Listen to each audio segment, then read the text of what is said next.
নিবন্ধনের ভাইবা বৈষম্যের শিকার। আমরা 2023 সালে যখন এনটিআরসি অষ্টাদশ শিক্ষক নিবন্ধনের বিজ্ঞপ্তি দেয় তখন আমরা আবেদন করেছিলাম।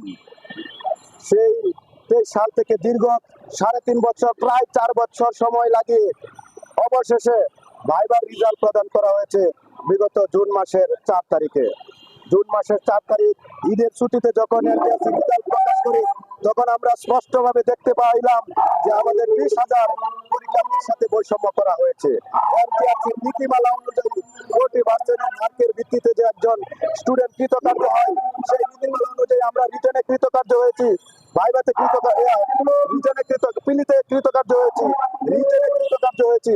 ভাইভাতে এসেও আমরা তাদের গ্যাজেট অনুযায়ী আমরা 20 মার্চের আমরা 60% এমনিতে আমাদের সনদ দ্বারা পেয়ে থাকি।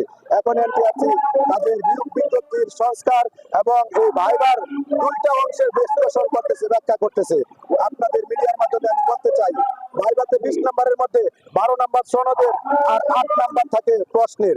8 নম্বর প্রশ্নের যে থাকে সেখানে একটি স্টুডেন্টের অ্যাটেন্ডেন্স, ডেস্কুট এবং প্রশ্নের ভিত্তিতে 8 নম্বরের 40% হলো 3.2। আপনারা 3.2 পাই যে কোনো একটি স্টুডেন্ট ইজিলি, যে স্টুডেন্টটা এসএসসি, এইচএসসি, অনার্স, মাস্টার্স এবং এই নিবন্ধনে তিনি রিটার্ন অংশগ্রহণ করে তা সে কৃতকার্য হয়ে ভাইভাতে এসে সে 3.2 পাবে না, এতটুকু মূল্যায়ন করবে না। 1 মিনিট 2 মিনিটে আপনি কি মূল্যায়ন করতে পারেন? আপনারা নিজেরাও জানেন যে এখানে অনেক ভালো মেধাবী স্টুডেন্ট আছে।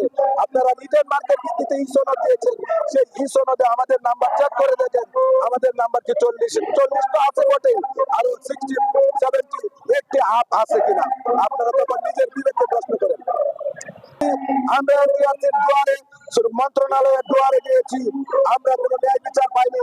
অবশেষে মানুষের যে ন্যায় বিচারের শেষ আশ্রয়স্থল আদালত, সেই আদালতে আমরা গিয়েছি। মহামান্য হাইকোর্ট আমাদের পক্ষে একটা আদেশ দিয়েছেন, এনটিআরসিকে নির্দেশ দিয়েছেন 3 কার্য দিবসের মধ্যে ভাইভায় অংশগ্রহণকারী সকলকে ই সনদ প্রদান করার জন্য। এখন খুব দ্রুত এই 3 কার্য দিবসের মধ্যে 1 কার্য দিবস অলরেডি গতকালকে চলে গেছে, 3 কার্য দিবসের মধ্যে আমাদেরকে যেন ই সনদ প্রদান করে 6ষ্ঠ গণবিজ্ঞপ্তিতে অংশগ্রহণ করার সুযোগ করে দেয়। এই জন্য আজকে আমাদের এই আন্দোলনের কর্মসূচি।